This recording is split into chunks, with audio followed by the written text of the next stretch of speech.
The number 3 means a lot to Marquette basketball. This is the 3rd year Buzz Williams has been behind the bench as the head coach. The Golden Eagles started off the season with 3 games in 6 days, and the number 3, when paired with another number 3, to some means Jimmy Butler.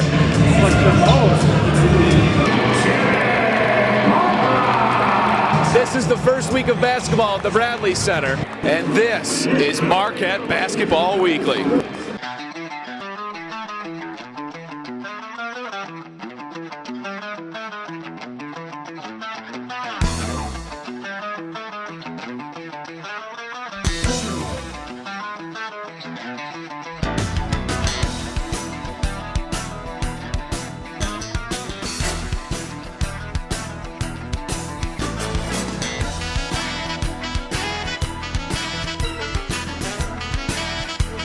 Welcome into the Bradley Center. I'm Brad Galli. This indeed is Marquette Basketball Weekly. Coming up on this episode, we've got NBC community star Danny Pudi. The Marquette alum will join our Todd Warner. Plus, we'll take an inside look at Mike Jakubowski, Bradley Center announcer, on how he calls each individual Golden Eagles name. But first, games weren't the only things on the schedule this past week for the Golden Eagles. Signing day came and went, and Buzz Williams made a reach across the nation to pick up 2 recruits, showing how far this university's come in just a few years. Juan is from Oakland. Derrick is not from New York, and he's not from Connecticut. He's from Alaska. And with those words, Buzz Williams showed his staff's recruiting range and the true success this program has in reaching prospects across the nation.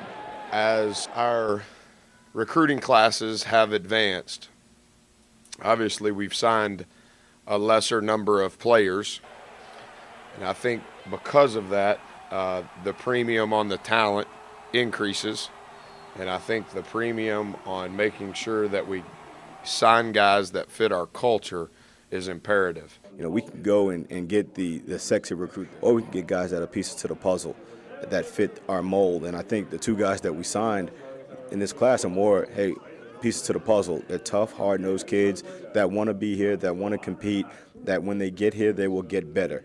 The Journal-Sentinel's Todd Rosiak broke the news of Derrick Wilson's commitment to Marquette. Wilson's a 6'1" guard from Anchorage, Alaska, who reportedly chose Marquette over Georgia Tech, Notre Dame, Oklahoma, and DePaul. Wilson's an interesting kid. Stanford offered him a football scholarship, Boston College, Duke. Running back / linebacker. We asked Buzz about that on Thursday. I think he's going to fit really well with the mentality. You know, hard-nosed kid. He's going to compete. You know, he's already got a college-ready body. So another guy that I think will be able to step in and make an impact right away. He's spent his whole life as a military son. He's been all over the world, literally. He was here the weekend officially that we scrimmaged Virginia. And his parents are what you would anticipate they would be. 2-parent household, both military parents, both highly value the character, highly value academics, and completely understood our culture here. Buzz Williams is always talking about interchangeable parts on the court, and fellow signee Juan Anderson fits that bill. The 69th ranked player in Rivals Top 100 is a 6'6", 210-pound wing from California who averaged 14 points, 8 rebounds, and over 2 assists for a 23-7 team that made the California State playoffs for the first time last year. There were a lot of people recruiting Juan. A lot of those guys, nearly all of those guys, were all closer than Milwaukee. And Juan's mom, Juan's family, and coaches were very important in the relationship building we had with Juan. About 6'6", he might grow a little bit before he gets here even. Guy who can play 3 positions, you know, and from what I understand, he's a pretty good defender, pretty hard-nosed kid. This gives you another one of those long, lean athletes that'll be able to, play different positions for Buzz when he gets here. We need to continue to sign better players, but we also need to make sure that the guys that we do sign fit what we're about on the floor and off the floor. Derrick and Juan both do that.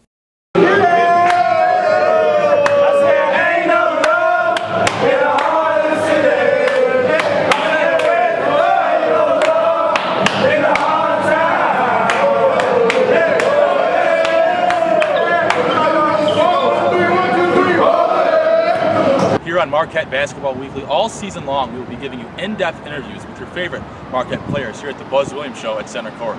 In our first installment, I talked to 3 of this year's freshmen and why they signed that letter of intent to play here at Marquette for Coach Buzz Williams. The tradition, the previous players, Maurice Acker, Jarrell McNeil, they're from where I'm from. So, looking at them, Chicago is more of an aggressive, hard defensive playing city. So, I know I could fit in. The energy, the practice, how everything is intense, at a high pace at all times, and just the way we work. It's like no other place in the country. I want to go where all the big names go. I could have went to some big schools, but I want to be my own man, and I want to make a trend here about winning. And I want to do it the right way, and that's being here in my state. I lived in Wisconsin my whole life, and I wanted to stay here and make things happen here. Many coaches tell players they will start right away as freshmen, but that promise is not always kept. Buzz Williams tells his players how it is, and the relationship they have, along with his assistant Aki Collins, goes a long way. He came to a lot of my AAU games. Coach Collins, he would always come down and see me during the live periods. So I felt they were recruiting me hard, and they really wanted me to come here. The summer going into my 12th grade year, that's when we really started getting a better relationship and contacting more. And me and Coach Collins, we got real close, so that's when I knew I wanted to come here. I could fit in perfectly with this program. And plus the chemistry with Buzz, every time I talk to him, I could feel that, I could fit in right away with him because this chemistry, the team, we're like family. Being real to me, he wasn't telling me all the good things that could happen. He was telling me that I was going to have to come in, I was going to have to work in order to play. So I took the challenge and I was able to do that. I love everything about him. He's real down to earth. He never promised me nothing. He told me anything I get here, I'm gonna have to earn. I really respect that. What's kind of your biggest selling point that you would want to get to a recruit to say, hey, come play for Coach Buzz and I at Marquette? It may not be the best selling point. The first thing I tell them is, listen, if you're afraid to work hard, this is not the right program for you. What we do is probably a little different than some of the other schools that we go up against in recruiting. A kid has to want to play hard, has to want to be coached, has to get after it in the classroom and up in the Eagles Nest with our academic people, with Adrian and her staff. So it's a unique situation. A kid has to really be committed to maximizing his ability and his talent levels, not only on the court but in the classroom as well and as a human being. Assistant coach Aki Collins played a major part in getting these three players to Marquette. And as many looked at the number of stars next to a player's name on recruiting websites, Aki said, we need the type of players in Marquette's program that are stars in the cast and practice gym. Now with more, here's Brad Galli and your favorite Marquette announcer. Call it a Where Are They Now segment here at MUTV. Former sports director and 1987 Marquette graduate Mike Jakubowski is now the voice of basketball at the Bradley Center. And while Golden Eagle fans have relied on him to be the voice at the BC, he's made an impact when he calls Jimmy Butler's name more loudly than anyone else's.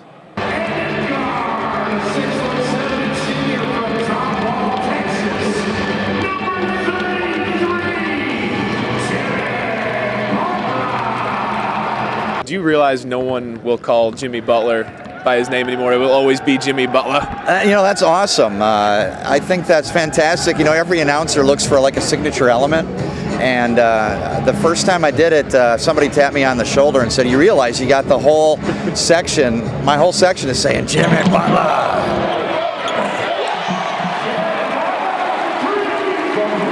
And it sort of just came as an accident one day. I look for individual elements to bring to different announcements to the players especially. And he was like, how do I make Jimmy Butler, a sexy, cool thing? There's not a lot you can do. And then honestly, like most great inventions and most great discoveries, it just came completely by accident. It just kind of slipped out one game.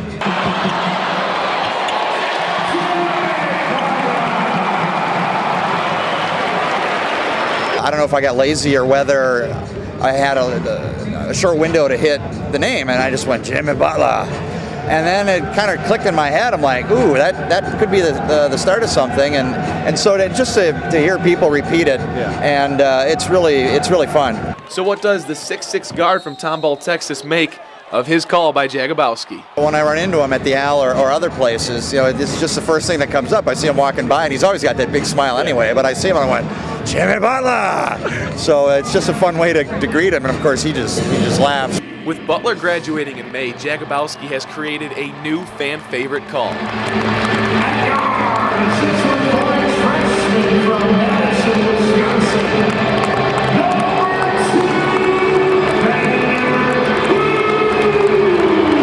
Taking a look at the new players coming on, and you look at what you can do, and for me, the initial thing that popped out was it rhymes with the number. So number 2, Vander Blue, could be a call. and then trying to figure out, because you can't do it once, you got to try a couple of different things. And so working on the blue as well, whether it's short and crisp or whether you hang it out, it all depends on the situation too. The difference between a tight timeout or a tight free throw and he hits a buzzer beater kind of thing that you can kind of play with it. But I'm looking for something that'll get people to start chanting it along with me. Mike no doubt has earned the respect of Marquette fans and has them on his side. The consummate professional told me that every game is an honor, and to do it for his alma mater is quite special. Checking in for the Golden Eagles, number 54, Gardner. Now for a special treat. Todd Warner joined courtside by Danny Pudi, Marquette alum and star of NBC's hit comedy Community. The 2001 graduate visited his Marquette community. Do you see what I did there? For the exhibition opener against St. John's. When you graduated in 2001, did you ever believe that 9 years from then that this would be you? That No. you're living like this? No. I would have believed that I was in the 400 section somewhere up there dancing at halftime, trying to get on the Jumbotron. I mean, it's weird. I'm so thankful because I have been on a crazy journey. I get to work with Chevy Chase every day. It's like, it's really a dream, and I love my job, and I love being able to make people laugh and work on stuff where my mom's kind of proud of me. It's kind of awesome, What is your fondest memory of Marquette basketball when you were here? Well, I went to the 2003 Final Four after I graduated in Minneapolis, and I saw the Dwayne Wade game when he had the triple-double against Kentucky. That was incredible. When I was here, we had sort of a rough year my senior year. So like the student section right now, which is booming. I mean, look how packed that is. Yeah, for an exhibition, pretty big. For exhibition. This is the first game of the year. Back when I was here, I used to have a whole row to myself. So I would do a lot of dancing, this kind of stuff.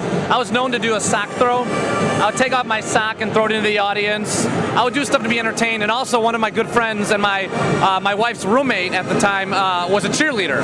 So we used to really like the cheers and be like, the cheerleader clap. We'd look for ways to entertain ourselves. I saw a picture. You had your shirt off. You're painted in blue and gold, everything. Why so much love to Marquette basketball? Why do you have such a fond memory? And why do you want to be on the Jumbotron? What's the love for Marquette basketball for you? Yeah, I don't know. I mean, we don't have a football team, so I think there's a little bit of more of like community-based feel getting into the basketball thing, and everyone can kind of jump on that. Plus, like when I was growing up, I was very aware of the Al McGuire legacy and the tradition. And to be honest, they just have the coolest jerseys. I love the color pattern.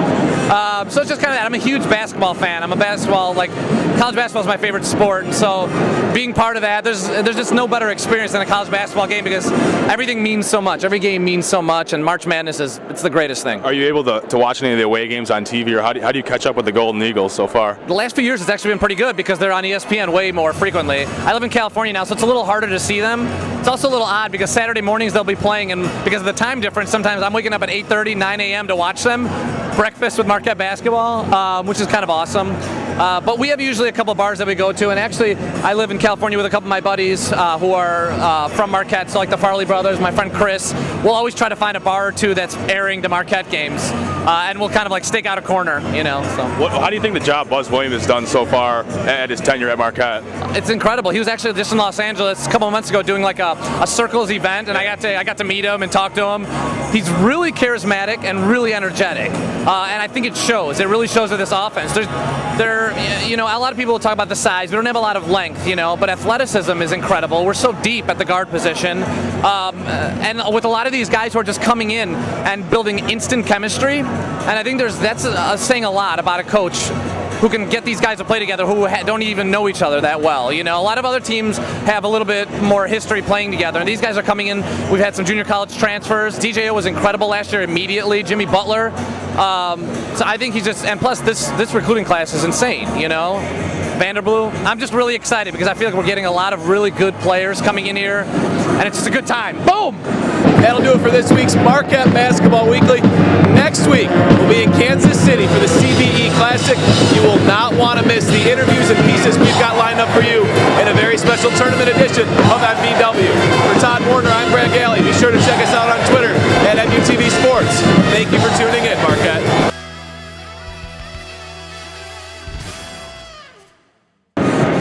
Everybody, I'm Danny Pudi from NBC's Community, and you're watching Marquette Basketball Weekly.